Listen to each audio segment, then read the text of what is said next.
Assalamualaikum warahmatullahi wabarakatuh. Selamat pagi semua. Hari ini kita akan belajar tentang editing video menggunakan laptop. Saya sudah surfing beberapa aplikasi yang kita bisa gunakan untuk editing video. Lanjut ke laptop ya. Jadi di sini ada beberapa aplikasi yang saya gunakan biasanya dalam mengediting video. Pertama ada Corel Video Studio. Selanjutnya ada Camtasia 2019 dan Adobe Premiere Pro 2019. Cuman saya lebih sering menggunakan Camtasia. Kenapa? Saya lebih sukanya karena jarang not responding, paling ya 1-2 kali ketika render saja, sisanya aman, tidak pernah false close. Namun untuk Corel Studio sama Adobe Premiere Pro, laptop saya memang keberatan ketika mengedit video atau merender video ya. Kita baca dulu spesifikasi minimum ketika kita akan menggunakan Corel Video Studio, Camtasia atau Adobe Premiere Pro. Saya cari beberapa dari lamanya. Di sini ada Corel pertama, Corel Studio Video ya. Jadi bisa menggunakan Windows 10, Windows 8, Windows 7 64 bit operating sistemnya ya. Di sini ada namanya Core 2 Duo, Core i3, terus dan lain-lain ya. Di sini bisa juga Core i5, Core i7 dan seterusnya. Cuman harus generasi ke-6. Nah, laptop saya generasi kedua, jadi jauh banget ya. Makanya sering force-nya di situ. Terus RAM-nya selanjutnya ada RAM ya. RAM-nya minimal 2 GB, minimal juga 4 GB, lebih besar lebih baik. Untuk laptop saya RAM-nya 16 GB. Jadi 8 GB atau 2 channel. Terus selanjutnya ada 128 MB VGA RAM, terus dan lain-lain sepertinya ya. Jadi saya tidak memaksakan laptop saya untuk editing video di Video Studio punyanya Corel karena ini speknya terlalu tinggi buat laptop saya ya. Selanjutnya kita bahas yang Adobe Premiere Pro ya. Adobe Premiere Pro juga mirip tadi dengan yang Video Studio punyanya Corel, cuman ini punyanya Adobe. Dia juga minimalnya Intel generasi ke-6 ya, generasi terbaru lah ya, atau lebih mudah lebih baik. Untuk rekomendasinya generasi ke-7. Windowsnya sama-sama 10 Windows 10 64 bit. Terus RAM-nya minimal 8. Yang lebih besar lebih baik ya. Untuk 4K kita membutuhkan RAM 32 GB besar ya. Terus 2 GB VRAM ya, saya nggak punya itu. Terus 4 GB dan seterusnya. Untuk Premiere Pro di laptop saya juga sering force close karena laptop saya Core i3 generasi kedua, jadi terlalu tinggi kalau pakai yang ini. Selanjutnya yang terakhir yang saya sering pakai yaitu Camtasia ya. Camtasia ini minimalnya Core i3. Di sini juga tertulis generasi ke-6, cuman di laptop saya masih berjalan dengan baik, saya nggak tahu kenapa. Cuman memang saya butuh kipas tambahan di bawahnya di sini ketika render video. Jadi kalau kita render video itu CPU-nya hampir 99, kadang 100, dan itu panas banget, jadi saya kasih kipas tambahan. Di sini juga ada 4 GB available disk. Nah, ini sudah punya lah ya. SSD juga sudah, di sini juga sudah pakai SSD. Selain ini juga ada lagi namanya Windows Movie Maker, itu lebih ringan, generasi Intel Atom, terus Intel Pentium, Celeron, pasti bisa kalau itu. Kalau di Camtasia saya sarankan jangan ya, nanti menyiksa laptop sendiri malah. Oke, daripada banyak ngebrel, kita langsung coba saja Corel Video Studio tampilannya seperti apa. Oke, saya ini recordnya pakai Camtasia ya. Ya, sudah saya klik. Tampilnya awal seperti ini masih versi 2018. Kalau kalian mau software ini, kalian nanti cek di deskripsi saja. Saya downloadnya dari adamsan.com.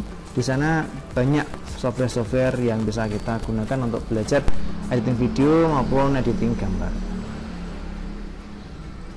Ternyata lama ya. Oke, tampilan awalnya seperti ini ya. Ada file, edit, tool, setting dan lain-lain. Di sini ada capture, di sini ada edit. Nah, di sini Saya biasanya menggunakan edit video di sini, tinggal klik and drag beberapa video yang kita mau edit dan kita bisa atur timingnya atau kita bisa gabung dengan video lain. Cuman di laptop saya sering force close ya, atau tiba-tiba tertutup. Ini udah mulai nanjak dan mulai terasa panas di bagian keyboard, udah mulai mendesis kibarnya. Ini baru buka saja, belum editing, belum rendering. Rendering pasti panas banget. Saya nggak berani render kalau nggak pakai kipas tambahan di bawahnya. Kita close saja, kurang lebih seperti inilah menunya. Selanjutnya ada Adobe Premiere Pro. Software ini juga berat menurut saya karena di laptop saya sering force close sendiri atau sering not responding. Jadi kalau editing video ketika udah mau jadi kemudian responding itu bete-nya minta ampun. Ya akhirnya ya saya pakai seadanya saja, pakai Camtasia. Nanti mungkin kalau ada rezeki bisa beli laptop gaming, jadi buat video pembelajaran atau video tutorial bisa lebih mudah ya. Oke, ini udah mulai terbuka, masih hitam semua. Oh ini dia.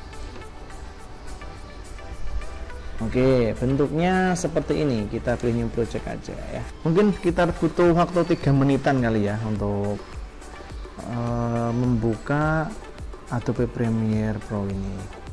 Nah, kita coba pergi ke editingnya. Nah, editingnya seperti ini. Di sini standar ada timelinenya, di sini ada video, terus di sini ada project, kita bisa import atau klik and drag ya, seperti itu. Seperti video studio tadi yang punya Corel, laptop saya juga keberatan untuk menjalankan Adobe Premiere Pro ini. Ya, kita close saja, kita pergi langsung ke Camtasia. Ini sudah saya buka. Camtasia seperti ini. Di sini ada tombol record, ada media, ada library, anatomy dan seterusnya ya. Untuk setting layar yang digunakan, settingannya ada di sini. Di sini ada project setting, kita klik project setting.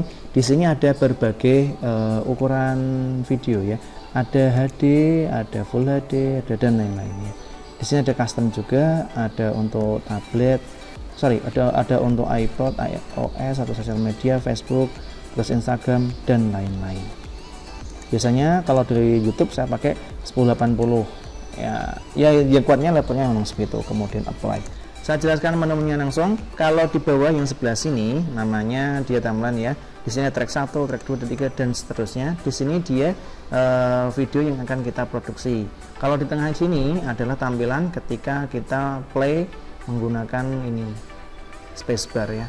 Jadi nanti akan muncul. Selanjutnya di sini ada share. Ketika udah selesai, kita bisa ekspor videonya kita. Selanjutnya di sini ada file edit dan lain-lain. Ini seperti biasa ya, file new project dan lain edit dan seterusnya. Terus ada record. Nah, record ini kita gunakan ketika kita mau menangkap aktivitas di layar kita.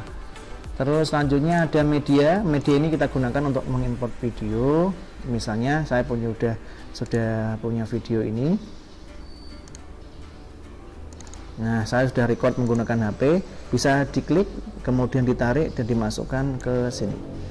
Selama dia mengambil, dia akan muter-muter seperti itu, seperti loading. Kita bisa klik and drag di sini, nah, seperti ini. Kita bisa coba play menggunakan spasi atas. Nah, seperti ini videonya. Ini posisi ngecas ya, gimana ngecas? Ini video ketika saya review charger AK ya. 13,9 volt dan 2,9 ampere. Oke, di situ adalah media. Library untuk apa? Library kita gunakan untuk membuat intro, terus musik-musik dan lain-lain. Contohnya saya pengen buat intro ini aja, misalnya kita taruh depan sini. Terus kita juga bisa ganti, atau pengen intro yang lebih, kita bisa download more asset. Kita langsung mengarah ke webnya Camtasia. Di sana ada yang free, ada yang premium. Kalau saya biasanya menggunakan yang free ya, yang gratisan. Kita bisa edit di sini, misalnya kita dicas aki seperti itu, dan selanjutnya bisa di customize sendiri. Untuk copy paste ada di sini, cut, copy paste, undo, redo. Ini tombol split digunakan untuk memecah video yang kita edit. Contohnya seperti ini kan jadi satu, kita bisa pecah. Nah, seperti ini. Selanjutnya kita coba transisi. Transisi digunakan untuk peralihan antara video atau antar gambar. Misalnya kita pengen random dissolve ini, kita tarik, kemudian kita letakkan di bagian yang kita inginkan. Setelah itu lepaskan kliknya. Nah, biar tahu efeknya, kita bisa play menggunakan spasi. Nah, contohnya seperti ini. Oke, ini posisi ngecas ya, dimana ngecas. Nah, kita perpanjang atau perpendek juga bisa agar tahu efeknya seperti apa. Oke, kita coba di sini. Sorry, ke copy. Nah, seperti ini. Nah, oke ya. Oke, cuma ini seperti posisi itu ya. ngecas ya. Selanjutnya ada annotation ya. Annotation ini ada efek-efek untuk kita tulisan. Misalnya kita tulis di sini, kita pengen beri keterangan juga bisa di sini. Terus ada panah dan lain-lain. Terus ada efek ini bintang, swipe dan lain-lain. Selanjutnya ada crop juga. Terus tombol simbol-simbol dan lain sebagainya ya. Selanjutnya ada behavior ya. Behavior ini digunakan untuk efek dari teks yang kita inginkan tadi, colot-colotnya ya. Nah, seperti itu. Istilahnya kalau di PowerPoint itu animasi kalau nggak salah ya. Selanjutnya kita akan menggabungkan dua buah video. Misalnya saya menggabungkan video ini dengan video yang saya tadi, tinggal diklik saja dan diarahkan ke media. Setelah itu dia akan berputar seperti itu. Selanjutnya untuk membuat dua buah video menjadi satu, kita bisa menambahkan timelinenya jadi satu. Contohnya seperti ini. Kalau timelinenya kita di belakang, maka videonya akan menyambung. Tapi kalau dua bertumbuk seperti ini, maka videonya menjadi dua. Yang satu di atas, yang satu di bawah. Kita bisa set seperti ini. Kalau dua buah video, kalau ini kan saling bertumbuk.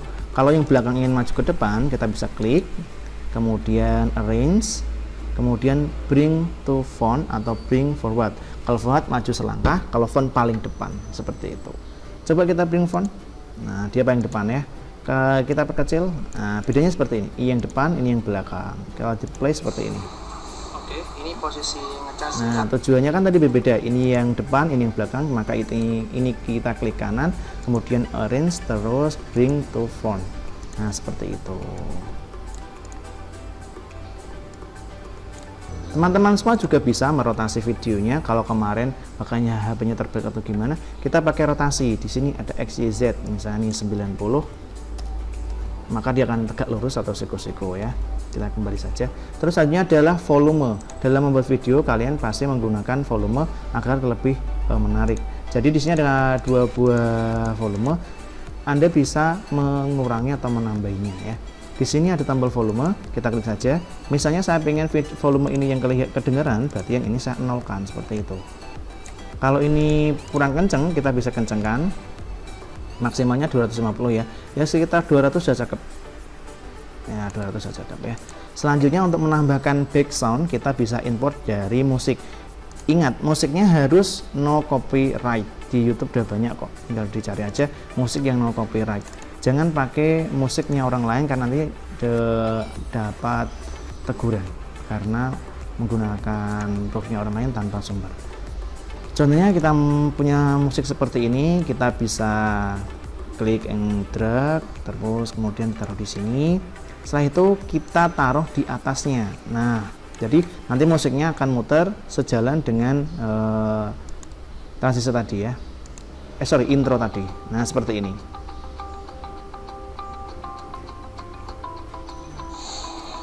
Oke, ini posisi ngecas ya. Nah, seperti ini ya. Kurang lebih videonya seperti ini, tinggal Bapak Ibu customize malah lebih menarik. Kita bisa tambahi animasi-animasi yang dari sini, library dan lain sebagainya. Di Camtasia juga sudah ada icon, terus bolding, terus intro, terus motion background, music track dan lain sebagainya. Bapak Ibu tinggal mengeksplor beberapa file di sini ya. Terus jika ingin tambah aset ya tinggal download more aset gitu aja. Tidak ya, kita hanya daftar aja tapi tidak usah bayar. Selanjutnya setelah selesai editing biasanya dilanjutkan dengan export. Nah, untuk export ini kita klik share, kemudian klik local file, kemudian custom product setting. Kita tinggal milih mau MP4, AVI, GIF, M4A atau audio only. Saya biasanya pilih MP4, kemudian next. Selanjutnya biasanya saya pakai watermark. Watermark itu simbol kalau itu punya kita gitu. Kita bisa masukkannya dari sini option, terus kita pilih gambar yang ingin kita jadikan watermark seperti itu. Terus tata letaknya kita bisa set dari sini, kanan, kiri, atas, bawah, tengah, atau bagaimana. Untuk maju mundurnya di sini kita set dari sini, horizontal offset sama vertical offset. Kalau biasanya saya pakai di pojok kanan atas atau pojok kiri bawah, ya tergantung moodnya kita lah. Kemudian klik next, kemudian jangan lupa kasih title-nya atau judulnya. Biasanya saya judulnya tergantung mood juga. Misalnya kita cus aki gitu ya. Kemudian finish. Nah, selama rendering diusahakan laptop jangan melakukan proses yang lain. Biarkan seperti itu, kalau bisa tambah kipas di bawah agar tidak kepanasan ya. Setelah selesai rendering, kalian bisa cek videonya di folder outputnya. Di sini ada Camtasia, terus di sini ada banyak ya, karena saya udah ekspor banyak. Misalnya saya pengen klik ini, cus aki. Nah, di sini videonya sudah ready untuk diupload di YouTube atau diupload di sosial media yang lain. Kita juga bisa cek, misalnya seperti ini, kita pakai ini aja. Oke, kita bisa cek, kalau masih salah ya kita kembali ke Camtasia lagi, dengan edit lagi. Kalau udah benar ya langsung di post di YouTube. Nah, seperti ini. Assalamualaikum warahmatullahi wabarakatuh. Selamat sore semuanya. Itu saja video untuk hari ini. Di next video kita akan bahas tentang editing video menggunakan HP ya. Banyak aplikasi kok, ada Filmora Go, terus ada KineMaster, ada Viva Video dan lain sebagainya. Nanti kita akan coba satu persatu. Terima kasih sudah menonton, jaga kesehatan, jangan lupa sholat zuhur. Wassalamualaikum warahmatullahi wabarakatuh.